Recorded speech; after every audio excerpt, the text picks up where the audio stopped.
Competitive Innovation, it's not a bug, it's a feature. Ce n'est pas un bug, c'est une fonctionnalité. Qu'est-ce qui se passe de ce côté? On a une petite note de l'auteur. Comme vous avez pu le lire la semaine dernière, James Wings Grover va prendre un peu de temps sabbatique. Il a été dit que James reviendrait un jour vers nous, à l'apogée de ses pouvoirs et au moment où nous en aurions le plus besoin pour mettre à nu sa sagesse méta une fois de plus. En attendant ce jour, une véritable voiture de clown composée de James de moindre importance et d'aspirants James se chargera de combler le vide et de vous apporter une vision familière mais différente de notre chronique hebdomadaire.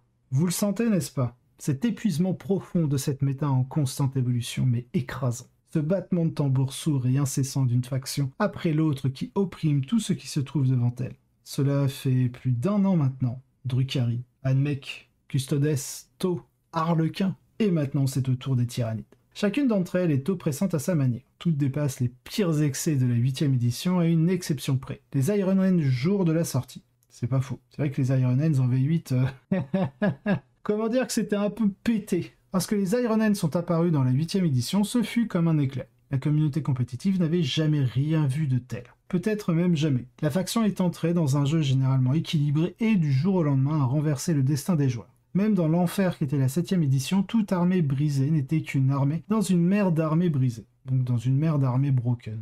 Littéralement rien n'était broken parce que tout était broken. Bien que nous n'ayons pas de données remontant à la 5ème ou à la 6ème édition, il est difficile d'imaginer qu'une armée, même les Chevaliers Gris de la 5ème édition, puisse faire le poids face à la sortie de la 8ème édition des Iron Hands en termes d'impact immédiat et total sur le jeu. Peut-être qu'aussi qu'à l'époque, il y avait beaucoup moins de médias autour de Warhammer 40 000, donc forcément les remontées, on va dire, statistiques n'étaient pas aussi, on va dire, fiables et organisées que maintenant. La première armée a notre connaissance à atteindre un taux de victoire de plus de 70% au sein de la communauté. Il n'est donc pas étonnant que nous ayons bientôt vu 6 factions du niveau des Iron Hands en l'espace d'1 an. Comme une sorte de kaiju de dernière heure.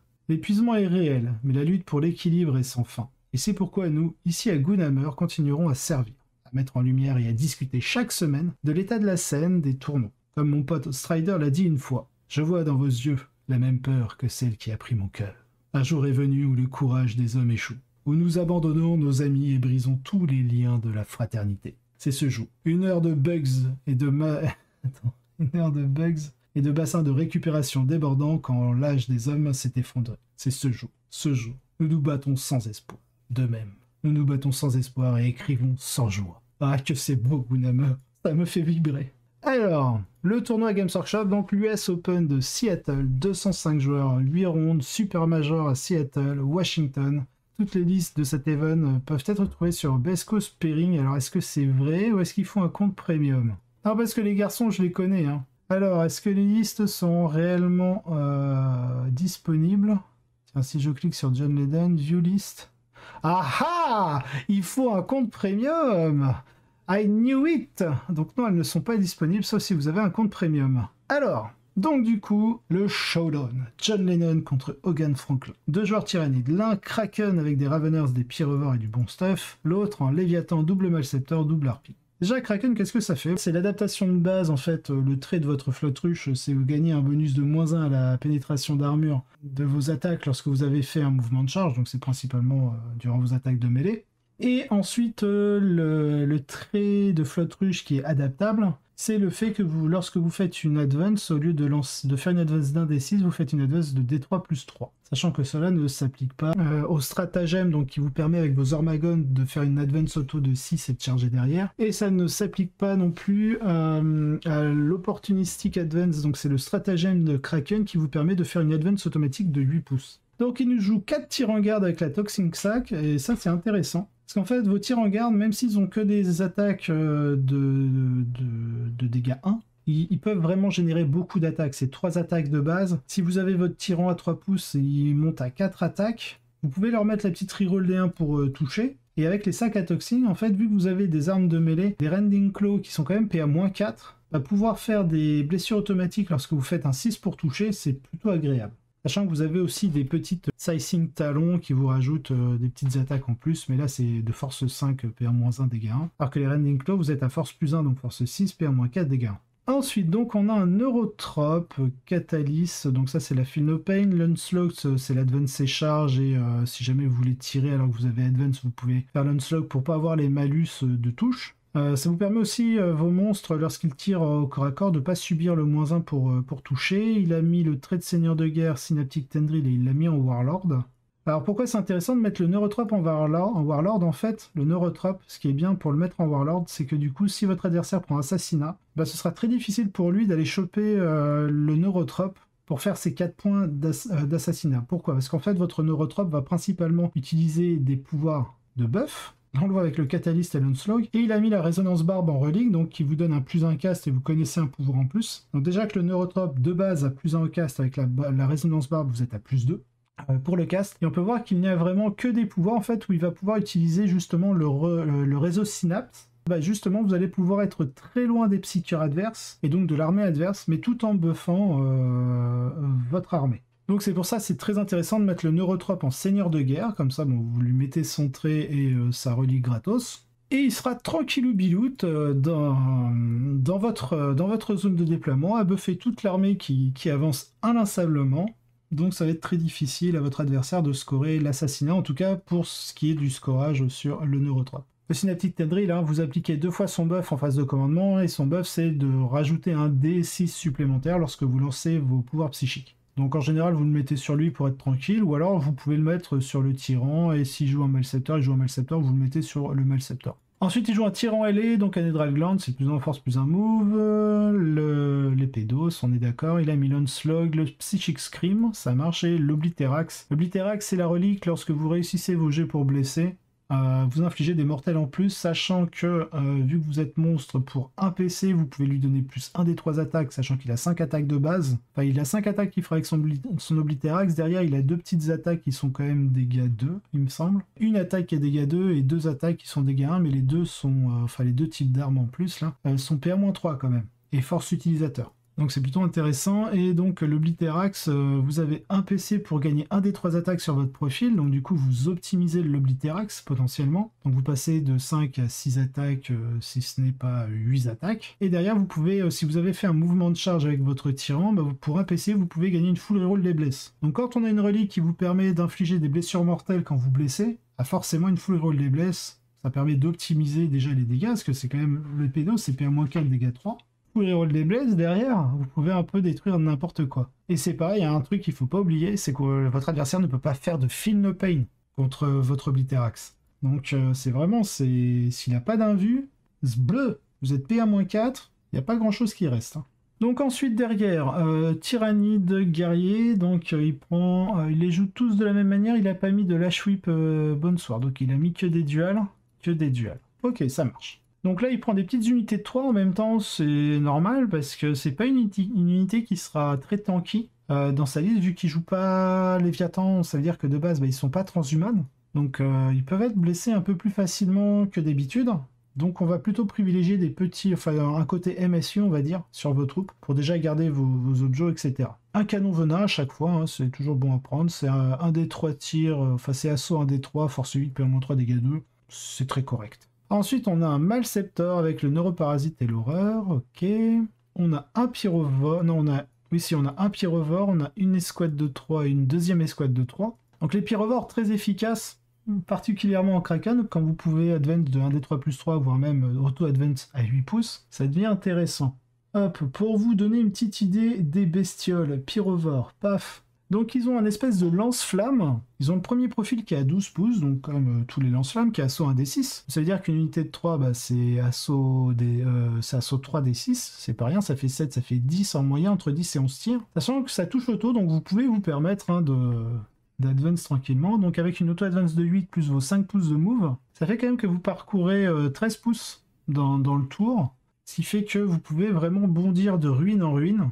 Sachant que derrière, ils ont le mot-clé Acid Maw. Asinmo, donc via le stratagème, c'est durant la phase de combat, quand une unité de votre armée qui contient une figurine avec le mot-clé Asinmo, et lorsqu'elle est sélectionnée pour combattre, on sélectionne une unité ennemie à portée d'engagement de cette unité. Pour chaque Asinmo infanterie modèle, donc pour chaque figurine infanterie dans l'unité à portée d'engagement d'une unité ennemie, on lance un D6, ou 3D6 si c'est une figurine monstre, et pour chaque 3+, on va infliger une petite mortelle supplémentaire jusqu'à un maximum de 6, donc là c'est on lance 3D sur 3+, potentiellement on inflige 2 blessures mortelles supplémentaires. Bref, on va revenir un petit peu aux caractéristiques du pyrovore. Le pyrovore, donc je disais, c'est son premier profil de tir, c'est portée 12 pouces, assaut D6, force 6, PA-2, dégâts 2. Donc vraiment, ça peut faire sauter du Marines assez facilement. Et sinon, contre la masse, on a un autre profil qui cette fois-ci tire à 18 pouces, assaut 2D6. Donc ça peut faire 6D6, 6D6 c'est 7 x 3, 21, donc ça peut faire 21 touches en moyenne.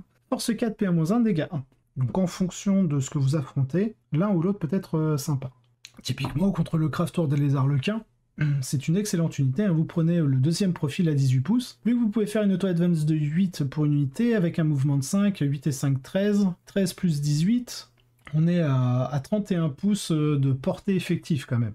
C'est pas mal. Au corps à corps, ils se démerdent pas trop mal non plus, dans le sens où ils ont 3 attaques chacun, ils touchent à 3+, ils ont un profil de mêlée qui est force plus 1, PA-3, dégâts 1. Donc vraiment, Kraken, c'est pas du tout, c'est loin d'être une mauvaise unité. Je sais que dans une liste, John Lennon avait joué 3x3 pyrovores, donc je pense qu'après playtest, il s'est rendu compte que 2 unités suffisent, et puis il en garde un, je pense, pour garder un objectif ou une connerie dans le genre. Ensuite, on a 3 Venom Trop. C'est la seule unité qui peut vous apporter un Fight Last en mettant... Donc, et c'est un Fight Last à 3 pouces, donc c'est un espèce de judiciaire. C'est pas aussi performant que le judiciaire dans le sens où vous devez lancer un dé, c'est sur un 3+, que vous allez infliger une mortelle, et en même temps votre Fight Last. Bon, même s'il résiste à la mortelle, il prendra le Fight Last. Hein, l'un va sans l'autre. Et après, le Venom 3, c'est quand même une unité de 3, c'est 5 attaques par figurine, donc vous êtes sur un volume de 15 attaques, touche à 3 et blesse tout le temps à 2+, sauf contre les véhicules. Ensuite, il nous sort 3 x 5 Raveners, c'est ça, 1, 2, 3, 4, 5, ouais, c'est ça, tous en Death Spitter. Donc le Death Spitter, c'est l'arme assaut 3, force 5, PA-2, dégâts 1. C'est la même arme que les guerriers tyrannides. Et on est sur une paire de Rending Claw à chaque fois. Donc la Rending Claw, c'est la PA-4. On est sur dégâts 1, mais les Raveners sont quand même beaucoup d'attaques de base. Ils ont 5 attaques de base, touche à 3+, force 5. Donc avec la Rending Claw, vu que c'est force plus 1, on est quand même sur 5 attaques par tête de pipe. Donc là, on a 25 attaques et un stratagème pour leur fournir plus une attaque. Donc on peut monter un volume de 30 attaques, touche à 3+, force 6, PA-4, dégâts 1. C'est plutôt efficace, c'est très rapide, ça bouge très vite, hein, ça bouge de 12 pouces. Ça encaisse plutôt bien, on est sur 4 PV, endurance 5. Ensuite, on a une petite patrouille, donc toujours Kraken, hein, de toute façon il ne peut pas faire autrement, pour avoir un deuxième tyran. Cette fois-ci, c'est pas un tyran ailé, hein, c'est un tyran sur ses 2 pattes. Il a mis double canon venin lourd, avec l'Unslug, le paroxysme, il a mis le pathogénésis. Le pathogénésis, donc c'est l'amélioration du canon venin lourd qui le fait passer à dégâts flat 5. Donc on est toujours sur 3 tirs par contre. Il a Direct Guidance, donc c'est le trait de seigneur de guerre qui permet, vous choisissez une de vos unités, vous lui mettez plus 1 pour toucher. En troupe, on a 10 gargouilles, et on a un parasite de Mortrex avec Alien Cunning.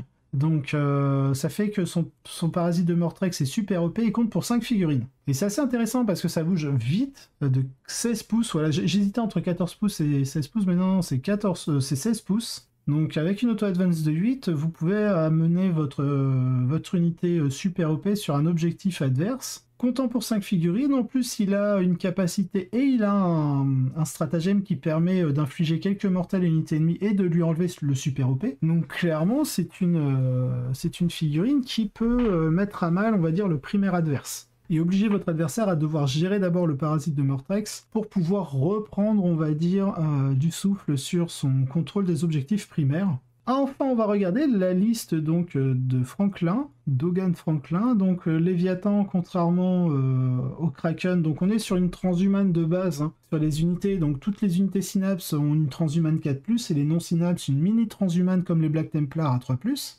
Et le trait de la flotte qu'on peut adapter, c'est une relance de jet pour toucher au tir comme au CAC. Donc celle-ci, de temps en temps, en fonction des maps, particulièrement en WTC, parce qu'il y a beaucoup plus de forêts qui sont un peu relous, on peut changer par l'Unstoppable Swarm.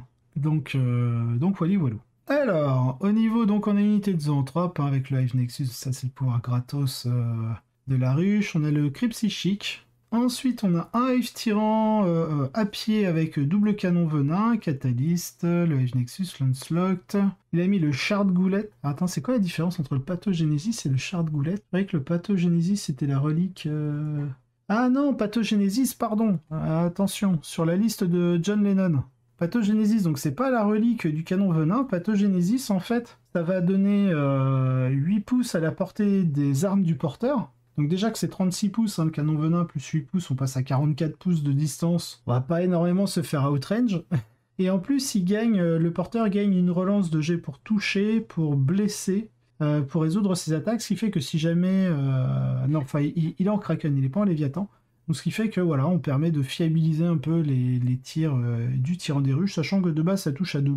Sur 6 tirs, ça fait que vous avez normalement un dé qui fait 1, donc vous pouvez le reroll pour fiabiliser les 6 touches. Puis après c'est force 9, donc vous allez régulièrement blesser à 3+, et vous avez une petite relance pour blesser, donc ça mange pas de pain, c'est bien. Je pense que je préfère en fait le Pathogénésis au Shard Goulette. Et là, le Shard Goulette, c'est bien la relique canon venin. Donc 36 pouces, toujours assaut 3, force 12, PA-5, dégâts 5. Plutôt solide. Par contre, il a mis le Heightened Sense pour avoir la full reroll des touches de base et le fight first. Alors la reroll des touches, ça marche aussi bien au tir qu'au cac. Hein. Et surtout, c'est il gagne fight first en phase de mêlée. Ensuite, il a un Neurotrope. Est-ce qu'il l'a mis en Warlord? J'ai pas l'impression.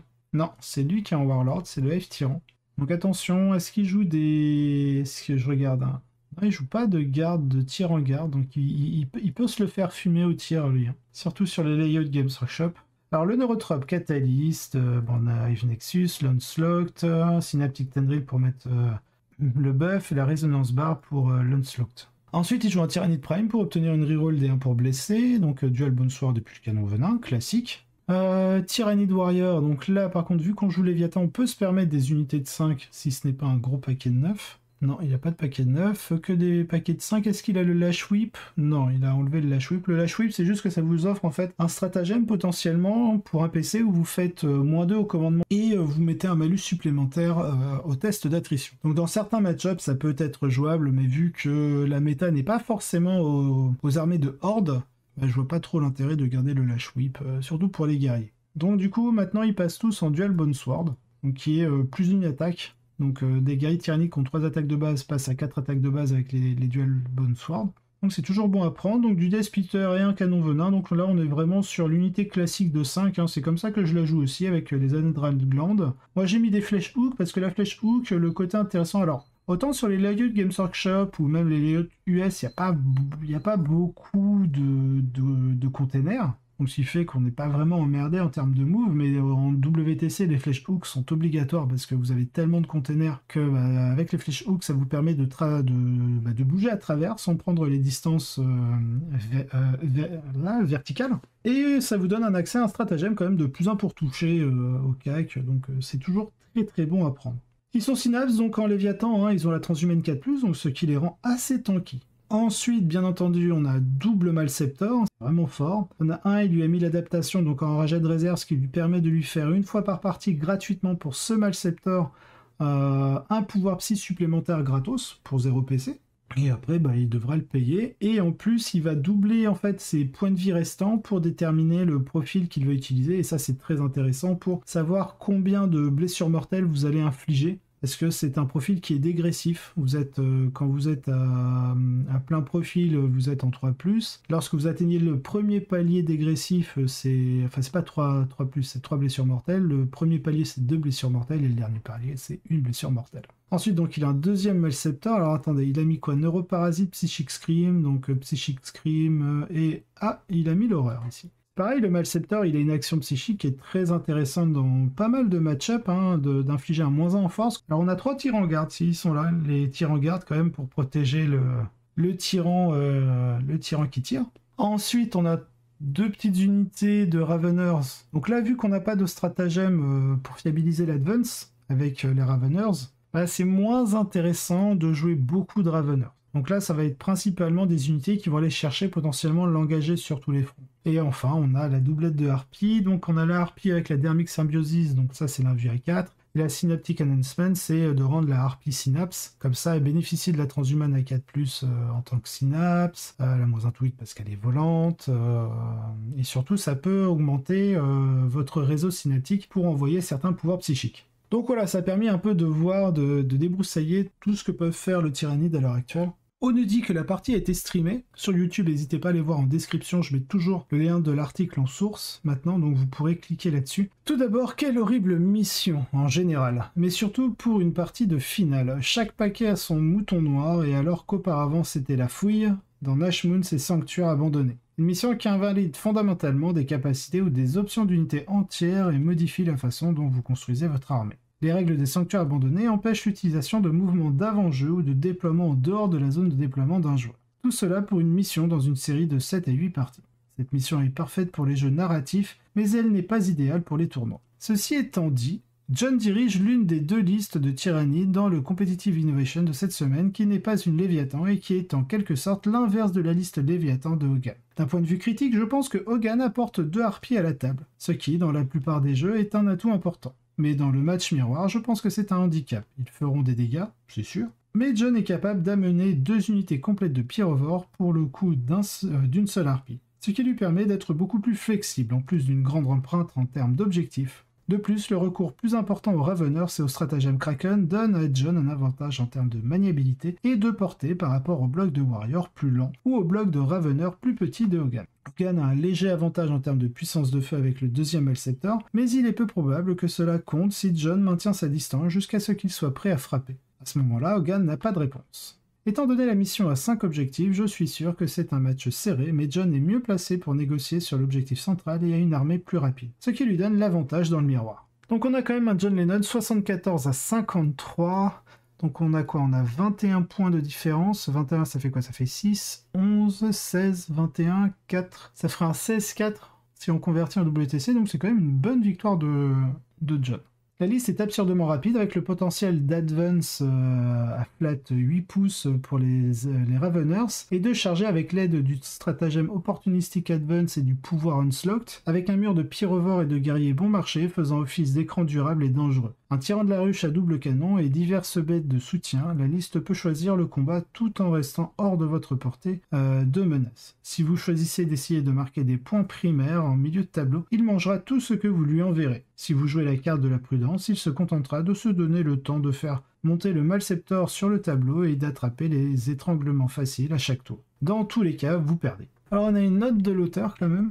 Note de l'auteur, la série US Open utilise la méthode du pod et du bracket pour les classements. En conséquence, les Blue Dags de Marshall Peterson sont considérés comme ayant pris la 4e place après avoir perdu en demi-finale et à nouveau dans le match pour la 3e place. Ceci n'est pas reflété dans les classements BCP et WTC affichés ci-dessous. Donc on a quand même un top 5 de Tyrannide. Léviathan, donc on va passer, on va pas commenter plus que ça, il n'y a pas grand chose à dire à part que, bah oui, Tyrannide va prendre un air. Il convient de noter que les Tyrannides ont remporté une part de victoire dans chacune des 2e, 3e et 5e tranches. La seule tranche dans laquelle ils n'ont pas remporté de victoire est la 4e tranche. Il n'y avait aucun joueur Tyrannide dans cette tranche. Oui, bah ouais, s'il n'y a pas de Tyrannide, ils peuvent pas les gagner, hein, vu qu'ils sont déjà tous au-dessus.